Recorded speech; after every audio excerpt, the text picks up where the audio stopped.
नमस्कार, स्वागत है आप सभी का देवभूमि समाचार में। मैं आपके साथ निकिता कश्यप। बुलेटिन की शुरुआत करते हैं खबर देहरादून से है, जहां मुख्यमंत्री पुष्कर सिंह धामी ने मुख्यमंत्री कैंप कार्यालय पर स्थित मुख्य सेवक सदन में आयोजित नियुक्ति पत्र वितरण समारोह में शिरकत की। तो वहीं विभिन्न विभागों के चयनित 276 अभ्यर्थियों को नियुक्ति पत्रों का प्रदान किया गया है। जानकारी देते चले कि इसमें वन विभाग की 109, महिला सशक्तिकरण एवं बाल विकास विभाग के 88, तो वहीं प्राविधिक शिक्षा विभाग के लिए 65 और साथ ही साथ नगर एवं ग्राम नियोजन विभाग के लिए भी 14 अभ्यर्थी शामिल हैं। मुख्यमंत्री पुष्कर सिंह धामी ने सभी नव चयनित अभ्यर्थियों को शुभकामनाएं देते हुए उनके उज्जवल भविष्य की कामना की।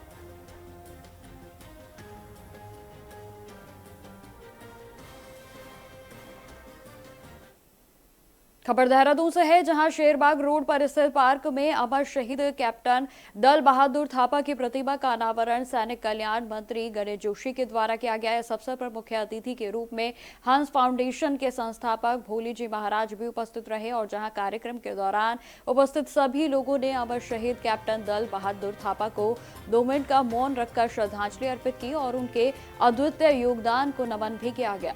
इस अवसर पर पूर्व सैनिक एवं वीर नारियों को भी सम्मानित किया गया है। थापा जी जो महान सेनानी थे, आजाद हिंद फौज के, जिन्होंने देश की रक्षा के लिए अपने प्राणों की आहुति दी, वह हम सब देशवासियों के लिए एक प्रेरणा का स्रोत है। और आज मुझे हर्ष हो रहा है कि नेपाली भाषा समिति द्वारा उनकी मूर्ति यहाँ पर लगाई गई है। ये मात्र मूर्ति नहीं है, ये तो आने वाली पीढ़ियों को संदेश देगी कि आप भी देश की रक्षा के लिए अपने प्राण को निछावर करें। नेशन फर्स्ट, राष्ट्र पहले है, बाकी व्यक्ति बाद में।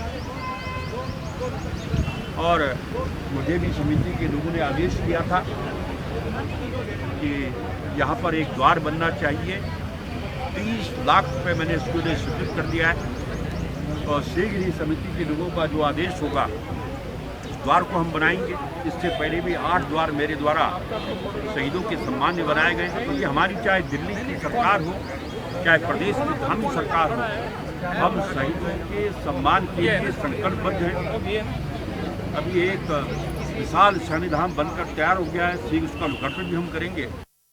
खबर देहरादून से ही है, जहां प्रदेश के कांग्रेस के वरिष्ठ नेता राहुल गांधी के 4 और 5 जून को प्रस्तावित उत्तराखंड दौरे को लेकर संगठन में उत्साह का माहौल देखा जा रहा है और जहां दौरे की तैयारियों को लेकर अंतिम रूप देने के लिए प्रदेश कांग्रेस ने एक विशेष समन्वय समिति का गठन किया है। पार्टी के नेतृत्व में प्रदेश महामंत्री नवीन जोशी को इस दौरे पर प्रभारी नियुक्त किया गया, जो कि कार्यक्रमों की रूपरेखा को तैयार करने और व्यवस्थाओं की निगरानी की जिम्मेदारी को पूरे तरीके से संभालेंगे। कंट्रोल रूम स्थापित किया गया है। राज्य के अंदर जितने भी हमारे कांग्रेस के कार्यकर्ता हैं, पदाधिकारी हैं, उनको किसी भी प्रकार की समस्या ना हो। अगर किसी को कोई समस्या होती है तो हमारे कंट्रोल रूम के जो हमारे सभी सदस्य हैं, उनके नंबर उसमें अंकित हैं, वो उनसे फ़ोन कर सकते हैं और हमारे लगातार संपर्क कर सकते हैं। हमारे साथी भी लगातार उनसे संपर्क बनाए रखे हुए हैं। राहुल गांधी जी की रैली को सफल बनाने के लिए हमारा कंट्रोल रूम 24 घंटा काम करेगा। हमारे जो सदस्य हैं 24 घंटा दूरभाष पर उपलब्ध रहेंगे। कभी भी किसी प्रकार की कोई घटना होती है तो हमारे नंबर पे वो बात कर सकते हैं। आज हमने कंट्रोल रूम का विधिवत रूप से हम लोगों ने शुभारंभ कर दिया है। देहरादून में कौशल विकास एवं सेवा योजना के मंत्री सौरभ बहुगुणा ने विधानसभा में स्थित कार्यालय में विभागीय अधिकारियों के साथ समीक्षा बैठक की और जहां बैठक में प्रदेश की आईटीआई के संस्थाओं में छात्र संख्या बढ़ाने और सुविधाओं के विस्तार को लेकर विस्तार पूर्वक चर्चा की गई। जानकारी देते चले कि मंत्री सौरभ बहुगुणा ने आगामी भर्ती सत्र को ध्यान में रखते हुए विभागीय योजनाओं के व्यापक प्रसार और प्रचार के निर्देशों को दिया है। उनका कहना है कि अधिक से अधिक छात्र कौशल विकास योजनाओं का लाभ उठाकर रोजगार मुखी प्रशिक्षण प्राप्त कर सके और इसके लिए विशेष प्रयास भी लगातार सरकार की ओर से किए जा रहे हैं।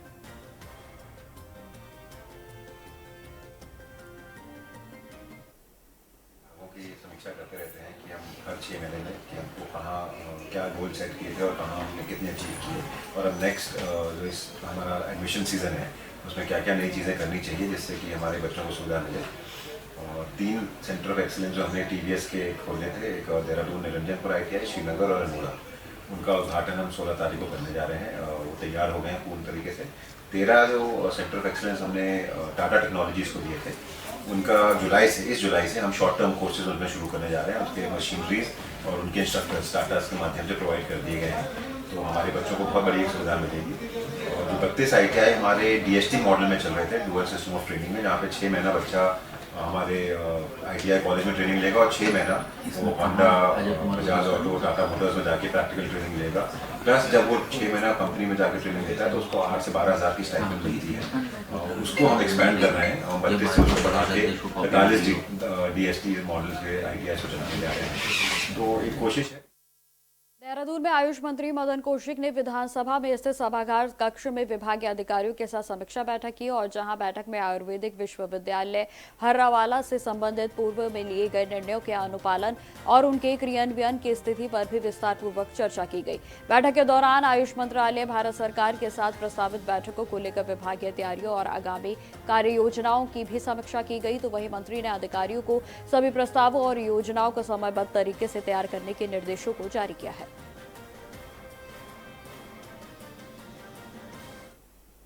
तीनों कैंपस हैं, उनके डायरेक्टर, हमारे आयुर्वेद के डायरेक्टर, सचिव, विद्यालयों के कैंपस की स्थिति है, उस पर विस्तार से चर्चा करते हुए क्या हो सकता है। जो दवाई की कमी कैंपसों में चल रही थी, फिलहाल तत्कालीन व्यवस्था के लिए 3-3 लाख रुपए उन तीनों कैंपसों को देने के लिए कहा, जिससे दवाई की व्यवस्था हो, और तत्काल कुलपति को कहा कि आप दवाई के लिए जो व्यवस्था बनानी है उसको आगे बढ़ाइए। इसी प्रकार से जो कैंपस की इस साल के लिए जो भारत सरकार की टीम आनी है, उसके लिए भी कहा है कि हम क्या व्यवस्था हो सकती है, जो दिक्कतें उनको दूर करिए। इससे अलग जो भारत सरकार में कुछ प्रस्ताव जाने हैं, उन पर हम लोगों ने चर्चा की। जो पिछले साल की सारी योजनाएं थी उन पर चर्चा की, आने वाले साल की योजनाओं पर चर्चा की। जो हमारे ऐसे सेंटर हैं जहां अभी सेंटर बन गए हैं, उन पर कैसे हम मैन पावर भेज सकते। खबरें लगातार जारी रहेंगी, फिलहाल रुकते छोटे से ब्रेक के लिए।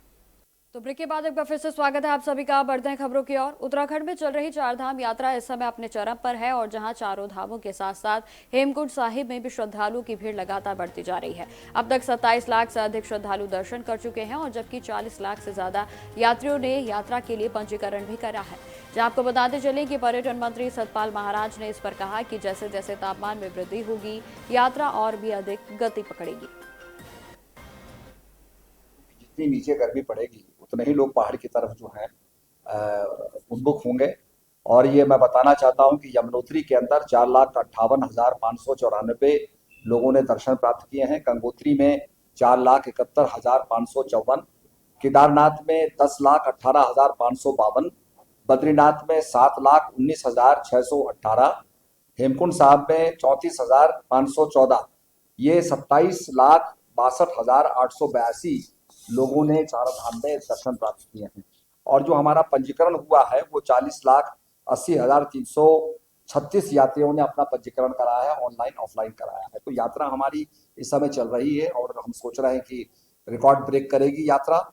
और काफी यात्री आ रहे हैं। उनसे हम ये कहेंगे कि पहाड़ पर कहीं बर्फबारी भी हुई है, बरसात भी हुई है, ठंडी भी हुई है, तो अपने वुलन्स को साथ लेके चलें, गर्म कपड़े साथ लेके चलें और पूरा बंदोबस्त रखें, क्योंकि विश्व प्रसिद्ध श्री केदारनाथ धाम के कपाट खुलने के बाद दर्शनों के लिए श्रद्धालुओं की संख्या में लगातार वृद्धि हो रही है। और जहां केदारनाथ विधायक आशा नोटियाल का कहना है कि विगत 22 अप्रैल को कपाट खुलने के बाद 40 दिनों में 10 लाख से अधिक श्रद्धालुओं ने बाबा केदारनाथ के दर्शन कर लिए हैं। जहां आपको बता दें कि उनकी ओर से यह भी कहा गया कि यह ऐतिहासिक उपलब्धि बाबा केदारनाथ के प्रति देश और विदेश के श्रद्धालुओं का अटूट विश्वास, आस्था, समर्पण और देवभूमि उत्तराखंड की आध्यात्मिक गरिमा का दिव्य प्रमाण है।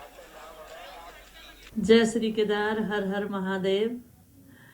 बहुत ही सुखद हमारे लिए है कि भगवान केदारनाथ जी के दर्शन के लिए लगातार श्रद्धालु और भक्तजनों की संख्या निरंतर बढ़ती जा रही है और अभी तक इन 40 दिनों में लगभग 10 लाख यात्री श्रद्धालुओं ने बाबा केदारनाथ जी के दर्शन कर लिए हैं। इसके लिए मैं अपने देश के यशस्वी प्रधानमंत्री आदरणीय नरेंद्र मोदी जी और अपने प्रदेश के यशस्वी माननीय मुख्यमंत्री आदरणीय पुष्कर सिंह धामी जी का बहुत बहुत धन्यवाद करती हूँ कि उनका जो सरल, सुगम और सुरक्षित यात्रा का जो संकल्प हमारी सरकार के द्वारा लिया गया था, उसी के तहत आज खबर डोईवाला से है, जहां क्षेत्र के थानों में धारकोट रोड पर स्थित जामा मस्जिद को सोमवार को भारी सुरक्षा व्यवस्था के बीच सील कर दिया गया है। आपको बता दें कि यह कार्रवाई मस्जिद परिसर में कथित अनियमितताओं को लेकर एमडीडीए के द्वारा निर्धारित प्रक्रिया के तहत की गई है और जहां इस प्रक्रिया में कार्रवाई के दौरान मौके पर पुलिस बल की तैनाती रही, तो वहीं प्रशासनिक अधिकारी भी स्थिति पर पूरे तरीके से नजर को बनाए रखे रहे। जी मैं 1984 में यहाँ पर आया था। उस टाइम यहाँ पर जब मस्जिद का ठिया था, पक्की नहीं थी, झोपड़ी थी। यहाँ यहाँ नक्शे में मस्जिद दर्ज है। अपनी खानदानी पुरुषों की जमीन में बनी मस्जिद है, किसी ग्राम समाज में नहीं है, किसी नदी खड़े में नहीं है, किसी हिंदू भाई से ने ले रखी है। अपनी पीढ़ियों की जमीन हमारी है, जिसमें हमारा अपना इबादत करने का ठिया है। बाकी 2-4 लोग हैं, इनको पता नहीं क्या इनको परेशानी है। इन्होंने कहा भाई आवाज तेज है, हमने आवाज बिल्कुल जीरो कर दी। जब आवाज होना ऐसा आवाज है, आप भी देख लेना। मैं सबसे ज्यादा प्रशासन का धन्यवाद करता हूँ, क्षेत्र के लोगों का धन्यवाद करता हूँ। आज खानो मस्जिद सुहा हो गई है। अभी हम हवन कर रहे हैं, हवन होगा। आप जो भी दर्शक देख रहे हैं, कृपया ऑनलाइन सुहाग बोल दीजिए कमेंट में ना। ये जो मस्जिदों से आवाज आती है, अजान में बोला जाता है खुदा के सिवा कोई पूजनीय नहीं है। उत्तराखंड देवभूमि है, यहाँ मंदिर और हमारे मंदिर रहेंगे, मंदिर की घंटियां रहेंगी, अजान की आवाज हमें बर्दाश्त नहीं। ऊपर से आप बोलो ये गिलास और वो ये पानी तुम्हारा नहीं है या ये, तो फिर ये अब ये ऐसा अवैध है, तो ये हमें तो जंजाल में फंसा दिया ना सर। इसका समाधान क्या है क्या नहीं है। अब इसका नक्शा या तो जो बनाया ये इसका नक्शा कौन देगा। ऊपर जो कमरा बना है, अब वो नीचे तो ये है, ये मेन द्वार है। अब ये है, अगर ये 20-22 में तो ये आ गया, ये मेन द्वार हो गया, तो ये हम तो क्या, हम तो सर हम कहाँ से नमाज पढ़ेंगे, कैसे अपने उसमें धार्मिक स्थल में कैसे अपने पूजा पाठ करेंगे। खबरों में आगे बढ़ते हैं। मौसम विभाग ने अगले 24 घंटों के लिए उत्तराखंड के 11 जिलों में येलो अलर्ट को जारी कर दिया है और इस दौरान राज्य के कई हिस्सों में तेज बारिश, बिजली कड़क, तो वहीं 50 किलोमीटर प्रति घंटे की रफ्तार से तूफानी हवाएं चलने की भी संभावनाओं को जताया गया है।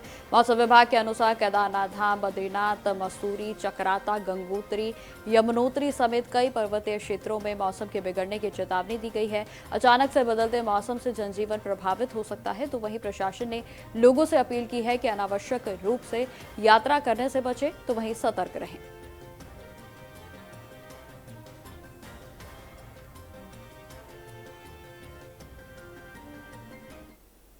अब खबर जनपद पौड़ी से है, जहां कृत्रिम बुद्धिमत्ता, तो वहीं डिजिटल परिवर्तन और उभरती प्रौद्योगिकी पर आधारित 2 दिवसीय अंतर्राष्ट्रीय सम्मेलन का सफलतापूर्वक समापन हो चुका है।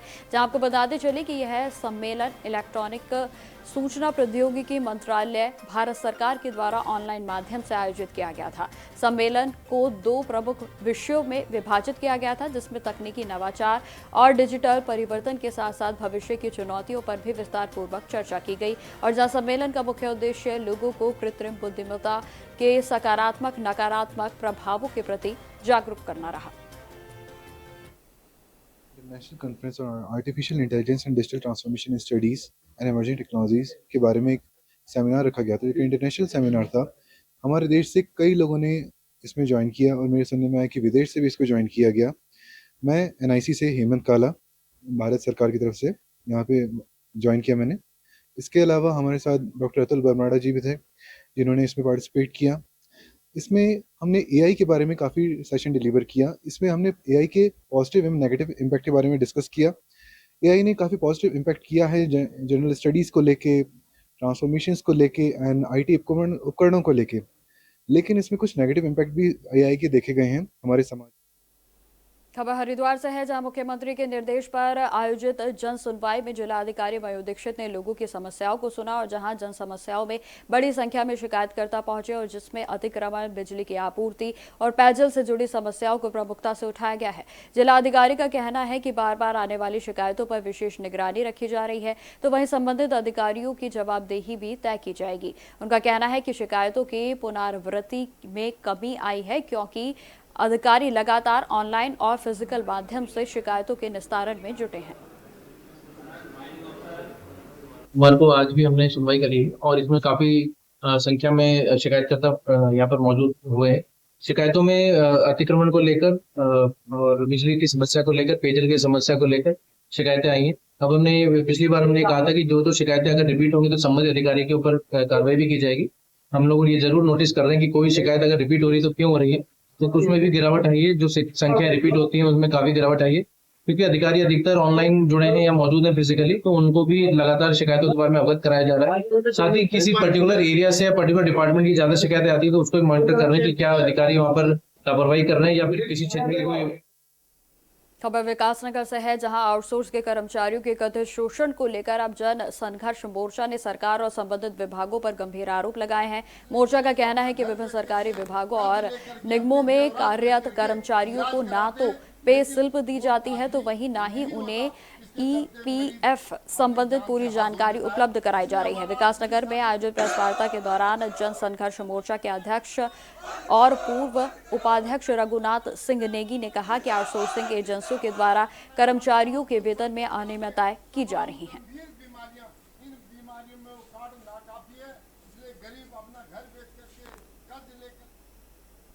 तो फिलहाल मेरे साथ इस बुलेटिन में इतना ही। देश दुनिया की तमाम खबरों की जानकारी के लिए बने रहें हमारे साथ। नमस्कार।